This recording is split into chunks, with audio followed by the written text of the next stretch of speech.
Pet Shop Boys have been away for nearly 18 months and in the meantime seem to have gone all weird. They've got strange costumes and stand around in strange places doing not very much. Well, at least that hasn't changed. With their new look, they could be a sort of living modern art. Are they the Gilbert and George of pop, perhaps? Or are they completely ordinary with a wicked sense of humour? The Pet Shop Boys are two men who love pop music and dance music. But really what we do is perfectly sincere, and we just try to express ourselves, like many musicians do, through our music and our songs.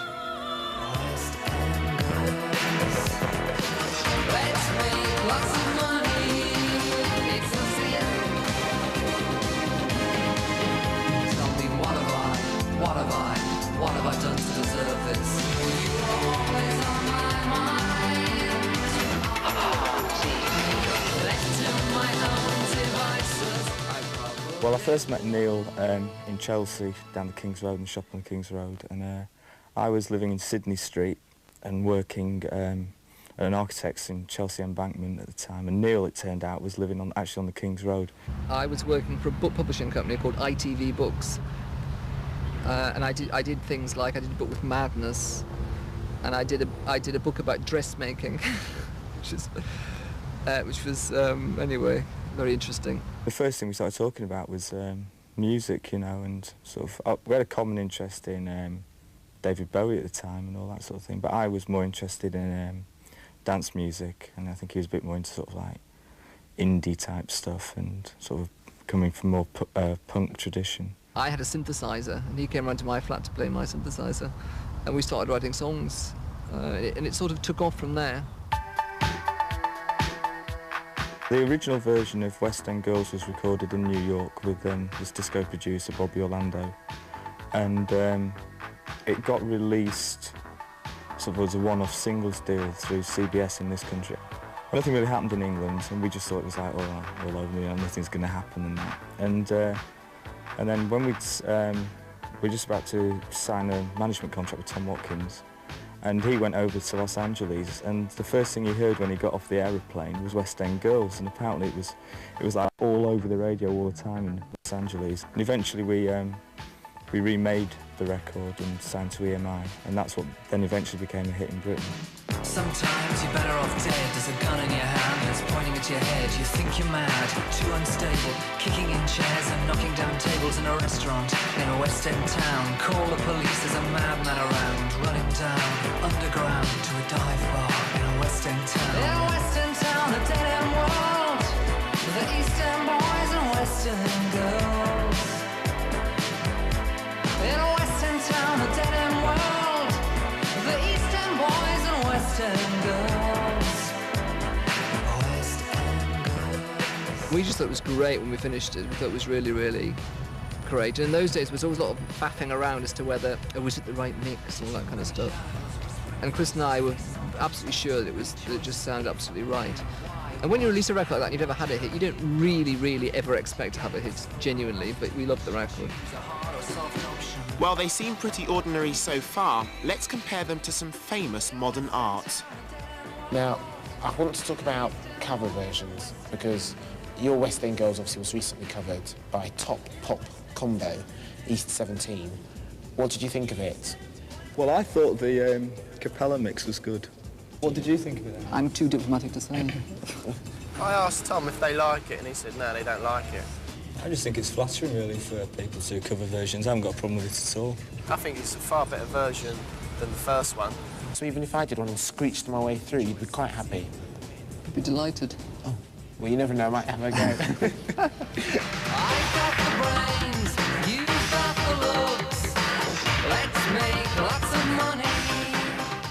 The first record that we released for EMI was Opportunities, which we'd spent about 3 or 4 weeks making. It cost a fortune, you know, and it did a lot less well than the West End Girls, which had been released, you know, as a one-off single.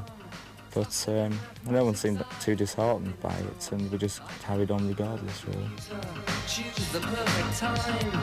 If you've got the inclination, I've got the crime. We called our first album Please, because Well, for several reasons, really. We thought it was like sort of polite album title. It was very sort of minimalist, like the whole sort of design for the sleeve was. We thought it'd be funny to have a sort of a sentence. We always used to say, because you can go and into the record shop and say, "Have you got the Pet Shop Boys, please?" And it was a sort of a pathetic, weak joke. And we've carried that on with Pet Shop Boys, actually. And I suppose with Very Pet Shop Boys, the new album, it's the same sort of idea, that it's a sentence. I'm very happy that a journalist, or an ex-journalist, has won this award. I know it is already, and it is the Pet Shop Boys. It was funny when we got the BPI award for West End Girls, because I just moved into my flat in Fulham and the phone wasn't connected. And Chris and I had said that we wouldn't go to the BPI awards because we don't really like award shows. To me, it's like being at school for your entire life, you know. It's like prize giving all the time. I was going to watch it on the television at home that night. And in fact, I'd arranged for some friends to go over to watch it, I think. And the doorbell was ringing in the afternoon. I looked downstairs and there was two people from EMI had come round in a taxi to say, "You've won Best Single, you've got to go." And Chris came round, and so the people from EMI persuaded us to go. And then as soon as they went, Chris said to me, "Of course I'm not really going to go." It is nice to be sort of rated by, you know, other people as the best at something, but I think it is irrelevant, really. I'd just like to say that, Chris, I hope you're enjoying your dinner at home. Thank you, everyone. OK, so you may not turn up to TV award shows, but we don't see much of you on television either. I mean, you're not on Richard and Judy's guest list, for example. I've got no plans. Ian McKellen's been on it hundreds of times. It's a PLU show. I mean, the thing about this morning is Richard and Judy, I mean, you know, they have their private life on the screen, they shout at each other. Oh, yeah, it's great, yeah. Sometimes she gets a bit knocked if he's hogging the camera a bit much. You can see her looking a bit, when she's, like, slamming her cup down and stuff. Exactly. But did you see did you see it on Monday?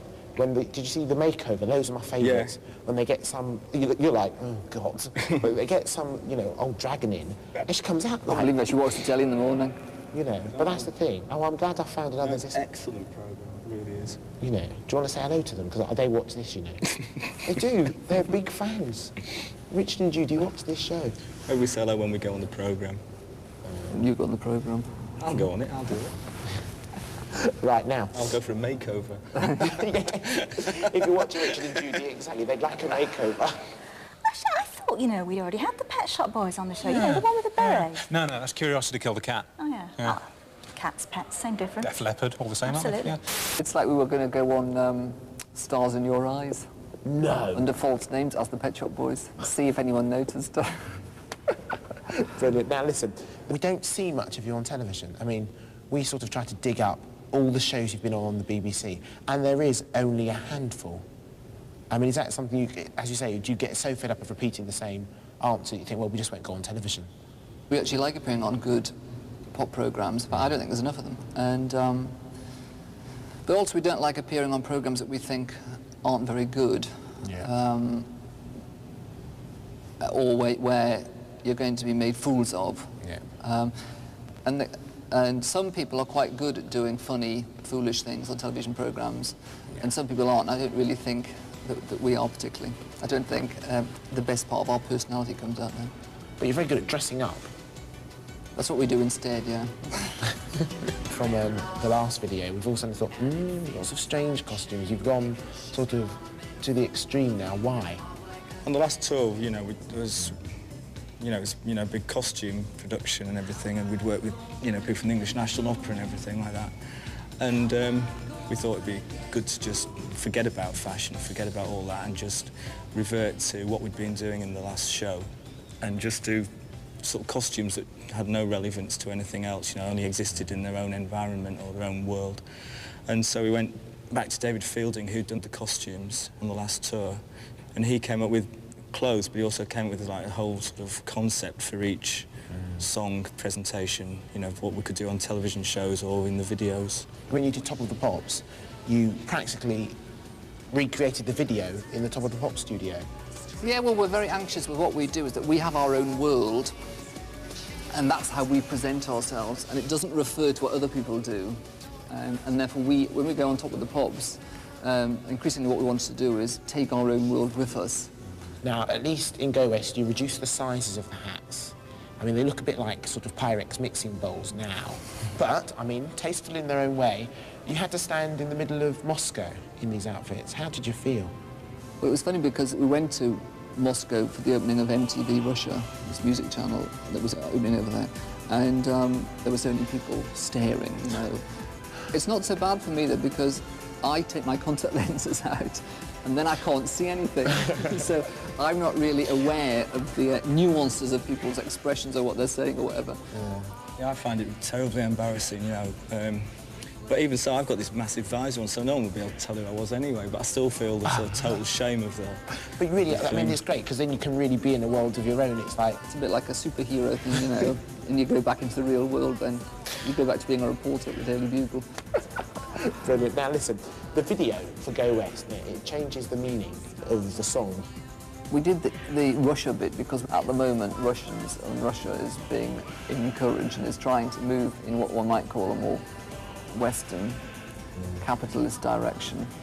That it's not an anthem for mass immigration into Western Europe from Russia or anything like that. Well, it's a village people song, isn't it? Did it take hours to find, or was it like, oh, I know the one we'll do? Well, we were doing a concert in Manchester, a charity concert, and we decided to do a cover version to kind of liven things up at the end. And Chris came in with his Village People Greatest Hits tape. And he said, I've always liked this song, and played it. And I'd never heard it before, and I thought it was really horrible, actually. I said, I didn't want to do that one. And he just started working on it, and I realised that, you know, it had a good tune, and that I had no choice anyway. and we took it from there, and it went down really well at the concert.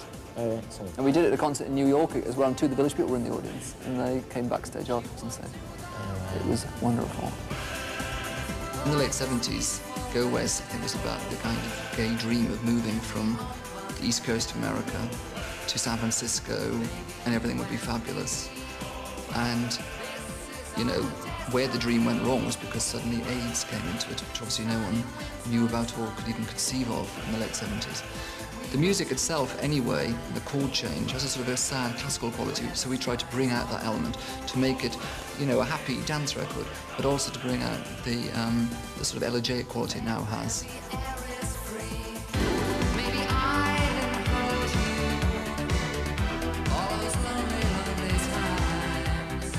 We did this TV show called Love Me Tender, and it was a tribute to Elvis Presley because it was 10 years since he died, August '87. And they'd asked all these different people to choose an Elvis song and just do it. It always amazes me that we agreed to do that show, because that is really the kind of thing we don't do. Looking back, I can't think why we did it. One of the management company went out, we said, go out and buy a load of Elvis Presley tapes. And he came back, Rob Holton, he came back with about 15 tapes of Elvis Presley, kind of Elvis's golden greats, you know, Elvis in Vegas Volume 2 and all this kind of stuff.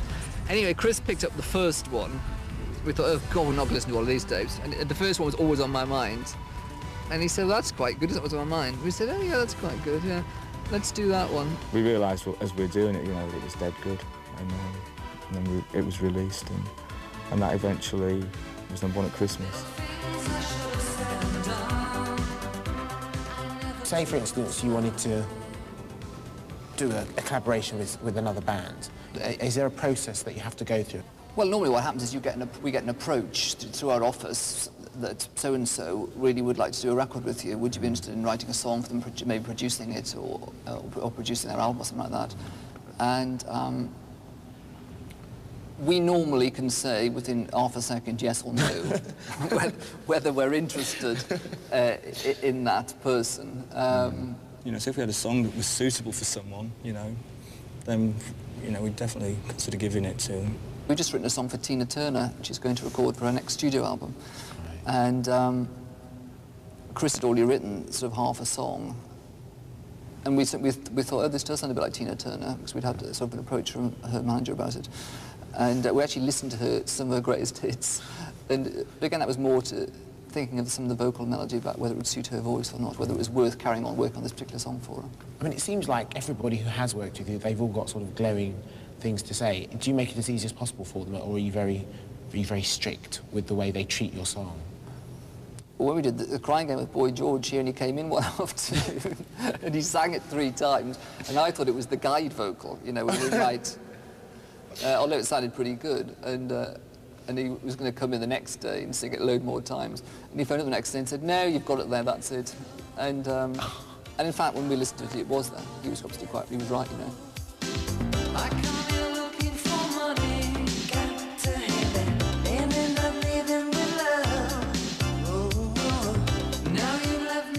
We wrote a song with this singer-songwriter, Ali Willis, who'd written some stuff with the Pointer Sisters, and she just happened to be over in London, and she suggested, you know, why not write a song, so we just went in the studio, and we ended up writing What Have I Done to Deserve This, which was a duet with Neil singing and Ali Willis singing. But when we came to record it properly, we thought, well, actually Neil thought Dusty Springfield would be a great person to sing with, you know, because she's one of his all-time favourite singers. It was very exciting when she came in, this kind of living legend came in the studio.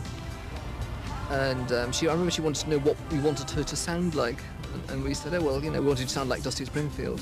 Dusty's such a great singer, like every time she sings a verse, she sings it slightly differently from the previous one. You know, she really sort of thinks, you know, very intellectually about how she's going to interpret a song. Actually, she has the best bit of the song anyway to sing. I've just got the speaking bit, really. and she really made it into her own sound, because the way she twisted the melody. And I remember it never occurred to me that you could do that with a song. You could take the melody and twist it around more. And I've tried to do that myself since. She really made it something special. Talking to myself just to suggest that I'm selfish. Electronic came about because our designer, Mark Farrow, is from Manchester, and he knows Bernard Sumner of New Order, and he'd heard that Bernard was doing a solo album, and I said, oh, well, tell him if he is doing an album that I'll come and do a track with him, because I always liked New Order. The idea of electronic is that basically it's me and Johnny Marr, and we would incorporate other people to be guest artists on the record, and Neil was one. I was too shy to go by myself, so I kind of forced Chris to come. When we worked with electronic, with Neil and Chris, because you know, Chris worked on a track as well, we just sent them to have a party in the studio and just have a good time and hope something comes out of it, like a totally miserable song. Sometimes I think the Pet Shop Boys at our worst can be a little bit glib, maybe, and Bernard never really has that.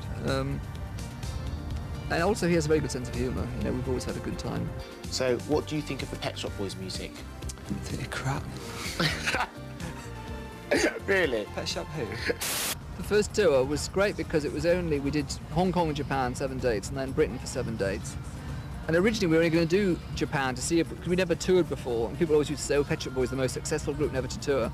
We hadn't started, you know, sort of like performing in little clubs up and down the country and sort of building up from a live perspective. We'd always just written songs and worked in the studio, so touring wasn't really that important to us. It was really very, very exhilarating, and we really, really enjoyed it. So consequently, 2 years later, we did kind of a bigger tour. Will we see you on the road again soon? No, not very likely, really. We kind of did everything we wanted to do in this show on the last tour, you know, so if you didn't get to see that, tough, really.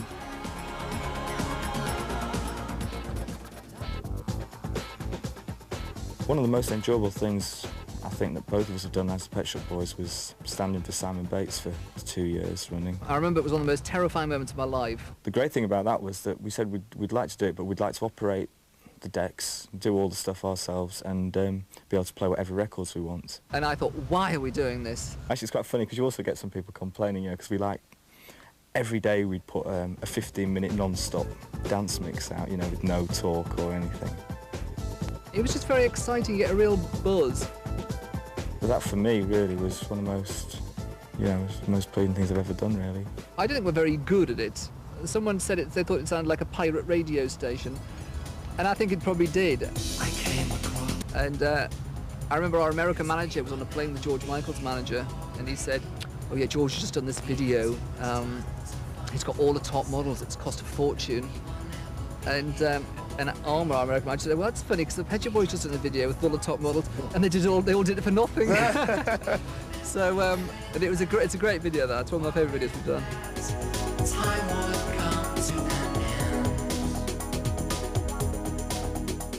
end. Let's talk about the new album. All these one-word titles. Why Very? And also, why the orange knobbly box? Because when you used to buy records on vinyl, you know, the sleeve was like a really important part of it, and you know, you could do such a lot with it. And then when CDs got introduced, it all got whittled down to some little dodgy booklet, you know, and that was the cover. You know, it's a scrappy little bit of paper, and there was nothing very special about it. And so, actually, it was our idea to come up with a solid box rather than rely on a booklet. So we went to this design company, and they got an industrial designer there, and he wanted to make it tactile for the 90s was his key phrase, and that's why it's got the knobbles on it. But why Very? Well, right at the beginning of recording this album, we're always trying all the way through trying to think of the title of the album, and Very was on top of the list, because I think the first few tracks we did, we said, oh, this sounds very Pet Shop Boys, doesn't it? And we thought it sounded like a good title. And at the end of the album, it still sounded very Pet Shop Boys. Yeah. And we quite liked sometimes to have these sort of funny titles. And so it stuck. You've got an accompanying album as well, haven't you? Yeah, well, when we were writing the songs for the album, Chris kept writing these tracks that I couldn't think of any words to. And so we worked on them as more or less instrumental dance tracks. Does it still come in the orange knobbly box? No, it comes in it's called Very Relentless, because the album's called Relentless, the dance album's called Relentless. Yes. It comes in a soft plastic knobbly box, which is transparent.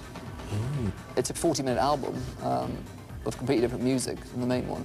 But I think it will appeal to people who are more into dance music, or as I say, maybe the hardcore Pet Shop Boys fans.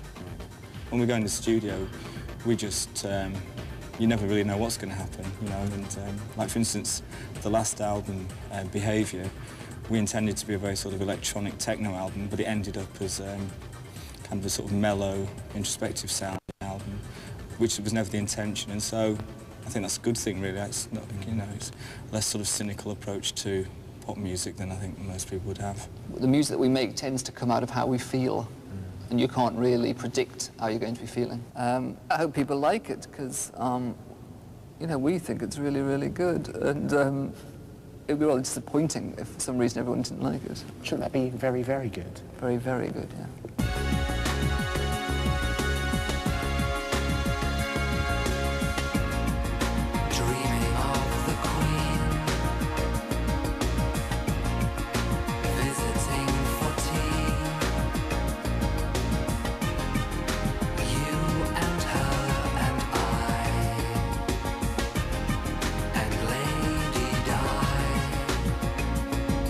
Dreaming of the Queen, I read that one of the most popular dreams for people to have in Britain is that the Queen comes around to their house for tea or something, and that the house is kind of messy or something like that.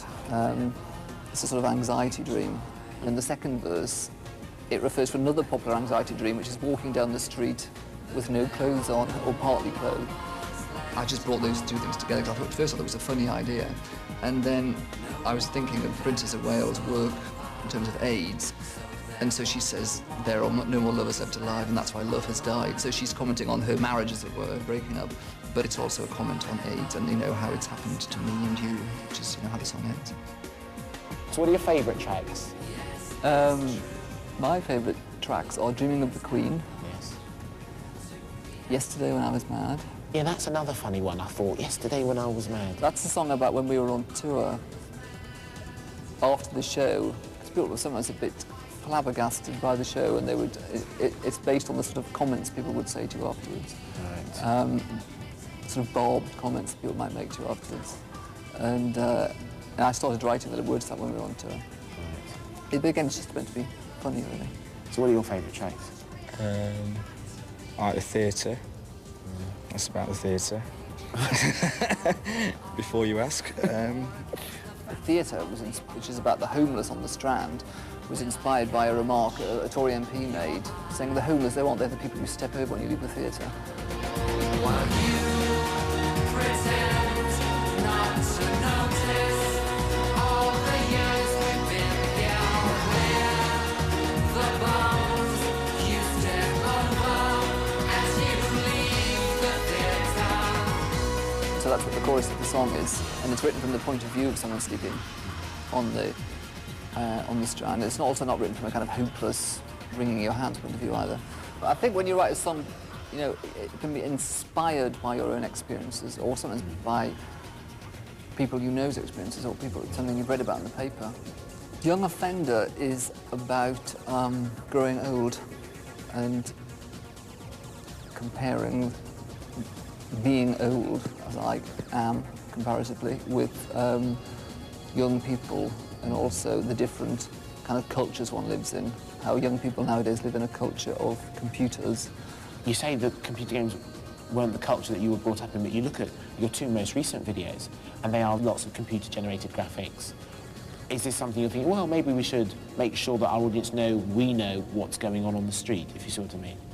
Well, no, that's just using technology that's available. I mean, you can now do fantastic things with technology. When you think of when Michael Jackson did the first video, I think, for his last album, that technique called morphing, where one person goes into another, you can do it for sort of 2 and 6 now, and because technology advances so quickly in these areas. And so what we're doing is just really playing with all the technology that's available, because also that means you're always going to be kind of modern. Is there anything that you feel is misunderstood about the Pet Shop Boys? I think sometimes people think we're too cynical, and I don't think we are at all cynical. But I know that sometimes I think we don't come over in the way that we think we are, in the way that we mean to. And I think there's a certain sarcasm or cynicism sometimes that people think we have, which we don't really have at all. We consider ourselves to be a pop group who write pop songs. But we're also, you know, obviously interested in contemporary dance music. But people often say, is it important to you to have hits? And it is.